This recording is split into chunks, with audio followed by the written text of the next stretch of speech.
सिडको भागातील काँग्रेस पक्षाचे पदाधिकारी तथा कार्यकर्ते नवा नांदेड येथील संघटन सृजन कार्यक्रमाला सिडको इथून रवाना। आज दिनांक 10 एप्रिल रोजी काँग्रेस पक्षाच्या वतीनं संघटन सृजन अभियान सुरू झाला आहे। सर्व कार्यकर्ते हडको छत्रपती शिवराय पुतळा या ठिकाणी जमले आणि त्यांच्या वतीनं छत्रपती शिवरायांच्या पुतळ्यास अभिवादन करून पुष्पहार अर्पण करून सर्व कार्यकर्ते नवा मोंढा इथं कार्यक्रमासाठी रवाना झाले आहेत।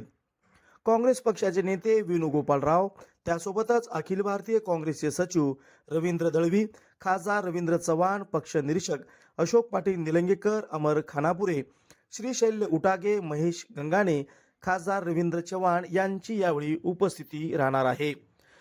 काँग्रेस पक्षाचे सिडको अध्यक्ष बापूसाहेब पाटील यांच्या नेतृत्वाखाली हे सर्व काँग्रेसचे पदाधिकारी नवा मोंढा इथं रवाना झाले आहेत।